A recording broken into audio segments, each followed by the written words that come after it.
Saludamos a Raimon Torres, director de coyuntura de Funcas. Muy buenas tardes. Hola, buenas tardes.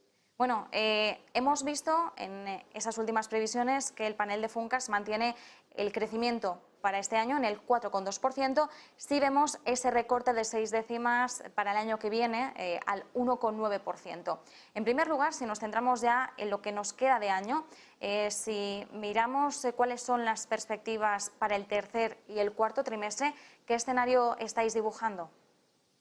Bueno, esto es un consenso, ¿no? Es decir, que es una media de diferentes institutos de análisis, básicamente 19, ¿no?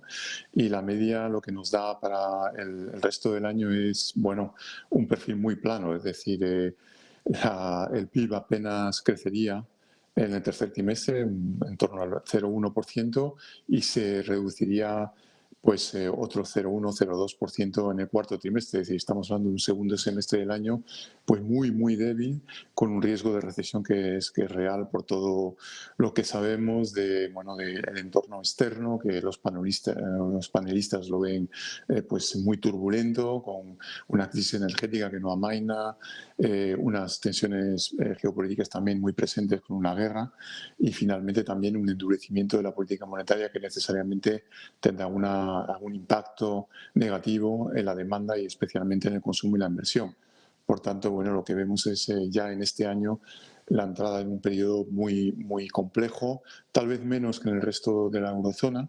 Es un comentario bueno más de Funcas como tal, pero bueno, en cualquier caso, pues un crecimiento muy débil por la inflación y por todo ese entorno internacional que está pesando en la coyuntura. Raimon, precisamente, ¿no?, los principales factores negativos que tenemos en estos momentos, situación bélica, además, insistimos, también llevábamos arrastrando el impacto negativo de la pandemia. Recordemos también que a principios de año empezábamos el 2022 hablando de los cuellos de botella en la cadena de suministro. Además de todo eso, como nos indicabas, ahora mismo estamos viendo cómo la crisis energética está empeorando, empañando la situación para el viejo continente. Entendemos que esos son parte de los motivos que han empañado y que han empeorado la previsión de crecimiento para el año que viene. ¿Hay algo más, aparte, que haya mermado todavía más las expectativas? Bueno, básicamente yo creo que ya es mucho, ¿no? Porque realmente yo creo que la simultaneidad de todos esos factores negativos y con, bueno, el giro de política monetaria es algo que realmente produce un entorno, yo creo, sin precedentes en los últimos decenios, y además de todo eso venimos arrastrando una inflación muy alta, con lo cual la pérdida de poder adquisitivo es evidente. Yo creo que a todo eso se puede añadir que hay algún punto de resistencia en el caso de España, y tiene que ver primero de todo con que bueno, todavía hay un ahorro embalsado como consecuencia de la pandemia, y ese ahorro embalsado en Europa y también en España se está gastando más en servicios que en bienes, ¿no? Al contrario de lo que pasó al inicio de la recuperación tras la pandemia, estamos viendo, bueno, ese sesgo, ¿no?, en el gasto, que puede favorecer hasta cierto punto y puede constituir un punto de resistencia para la economía española. Otro elemento importante tiene que ver con bueno, todavía un comportamiento de las exportaciones que es relativamente positivo, pero bueno, eso puede empeorar, ¿no? Es decir, que si Alemania e Italia, que son los países de nuestro entorno más vulnerables ante el riesgo de un cese por completo de las exportaciones rusas, si entraran en recesión, como es de prever, como es de temer, pues ese pulmón que todavía tenemos ahora, que son las exportaciones, todavía con un comportamiento muy dinámico, pues podría, bueno, renquear y bueno, ya no aportar más actividad a un sector industrial que, por otra parte, necesita más demanda, al menos externa, ya que en el plano interno el consumo se muestra muy débil en este momento. Por tanto, yo creo que a todo lo que has dicho, yo creo que el elemento también adicional puede ser el riesgo de entrar en recesión de grandes clientes de la economía española, como son Alemania e Italia. De hecho, Raimon, recesión es una palabra que venimos arrastrando desde hace mucho tiempo, pero vemos que no llega a hacer clic. Nos decías al principio, hay un riesgo de recesión real. Lo estamos palpando, lo estamos viendo, y además por distintos frentes económicos. No necesitamos realmente esos 2 trimestres consecutivos de contracción en el dato de PIB para ver que eso se está gestando. Y es más, en Estados Unidos ha ocurrido esa contracción 2 trimestres consecutivos y se sigue negando la situación de recesión. Entonces, claro, una de las preguntas que también nos surge ahora es ¿cuándo se va a confirmar o se va a hacer patente o se va a reconocer que estamos abocándonos a ese escenario de recesión? Bueno, lo primero va a ser lo que ya en los próximos días, cuando tengamos más indicaciones de lo que está pasando en precisamente los países que están más expuestos a la crisis energética, que son Alemania, el resto de Europa Central e Italia.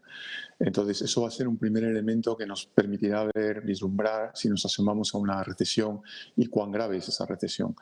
En el caso de España es un poco más complejo porque el tercer trimestre todavía tenemos datos relativamente positivos, fruto del turismo. Hemos tenido realmente un verano, como lo habéis comentado, en diferentes ocasiones bastante positivo en términos de turismo, y además el nivel de reservas hoteleras todavía es bastante bueno para lo que queda de trimestre, ¿no?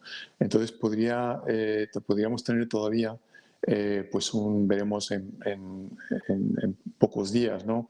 El dato de afiliación, ¿no? Y después los PMIs del mes de septiembre, es decir, los indicadores de gestores de compra. Podríamos tener todavía un mes de septiembre relativamente positivo en el sentido de que crece, aunque sea muy poco, la economía, ¿no? Entonces, yo creo que lo veríamos sobre todo en el cuarto trimestre.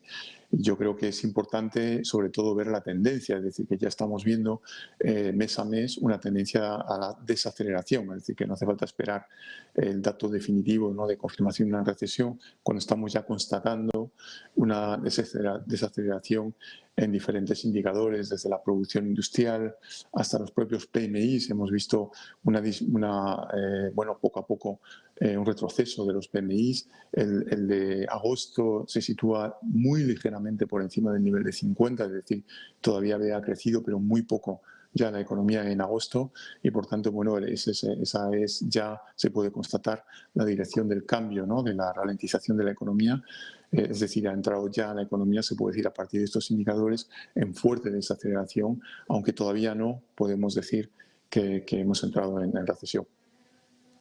Raimon, por último, más allá de las previsiones de crecimiento, también actualizabais cuál es la previsión para la tasa inflación media anual para este 2022. Subía 7 décimas hasta el 8,6%. Entonces, estamos constatando, lo estamos palpando, se está encareciendo el precio de vivir, lo estamos viendo además en los supermercados. Ahora además tenemos sobre la mesa el debate de si se establece un precio límite en algunos productos básicos de alimentos, una cesta de productos que en principio el Ejecutivo esbozaría. Los supermercados por el momento están proponiendo reducir o suspender temporalmente el IVA como contraoferta a la propuesta de Yolanda Díaz. Pero claro, estamos viendo esta situación en la que la inflación sigue aumentando, cada vez nos cuesta más poder mantener un estilo de vida, pues sobre todo quienes formamos parte de la clase media, ¿no?, sin grandes lujos, pero poder vivir el día a día. La perspectiva de Funcas, más allá de esa media anual para este 2022, ¿cuál es respecto al año que viene? Porque, claro, al final se plantea como una situación que puede llegar a ser insostenible si esto no vemos el reflejo de las actuaciones del Banco Central Europeo, luego también en el dato de inflación. La perspectiva de inflación es de una cierta inercia, es decir, que incluso en la hipótesis relativamente favorable en que los precios energéticos, bueno, ya no crecen tanto, lo estamos ya viendo en el petróleo, ¿no?, que bueno, pues está oscilando en torno a $95 el barril. Bueno, realmente no hay grandes cambios, también por la desaceleración global que se está produciendo. Pero bueno, si esto llegara también al gas, porque pues ya sea encontramos suministros que sustituyen el gas ruso, o que se encuentre un acuerdo con Rusia, incluso en ese caso que es relativamente favorable, todavía existirá una cierta inercia, porque lo que sabemos de otros episodios históricos de inflación es que cuando ésta se llega a la inflación subyacente, pues la desescalada es relativamente lenta, ¿no? Es decir, que todavía pensamos que en el caso de Funcas como tal, ¿no? Pues nosotros consideramos que todavía tendremos una inflación cercana al 5% el año que viene, incluso en esa hipótesis relativamente favorable, ¿no? De un estancamiento, de una estabilización, por fin, de los precios, del conjunto de precios energéticos. Esto es lo más probable. Pero yo creo que más allá del dato de inflación, conviene a partir de ahora vigilar el diferencial con respecto al resto de países de la eurozona. Estamos en una situación desfavorable con un diferencial negativo, es decir, que nuestra inflación subyacente crece por encima de la media europea. Y esto no es bueno desde el punto de vista de la competitividad y desde el punto de vista del mantenimiento de esa senda de crecimiento de las exportaciones que mencionaba antes. Entonces, aquí mucho va a depender de la política económica. Si se consiguiera un pacto de rentas, esto ayudaría a repartir los costes de la inflación importada. Esto es como un impuesto, es decir, que estamos pagando como país un impuesto a los productores de energía. Y aquí la cuestión es cómo se reparte. El reparto de esos costes es una cuestión clave, porque de no repartirse o de tener la sensación de que no se está repartiendo adecuadamente, bueno, pues se puede producir una pugna por la recuperación de poder adquisitivo y, por tanto, un deterioro en ese proceso de pugna, es decir, de escalada de bucle de precios y de salarios. Se puede producir un deterioro de la competitividad de la economía española y esto sería muy perjudicial, abriría otro frente más, ¿no? Que sería muy negativo desde el punto de vista de las perspectivas económicas. Por tanto, hay que vigilar no solamente el ritmo posible de desescalada de la inflación, caso favorable de una estabilización de los precios energéticos, pero además, si conseguimos reducir la brecha de inflación subyacente entre España y la eurozona. Raimon Torres, director de coyuntura de Funcas, muchísimas gracias por habernos brindado este análisis. A vosotros, muchas gracias por la oportunidad. Nosotros nos quedamos con este análisis, nos decía ahora mismo Raimon Torres,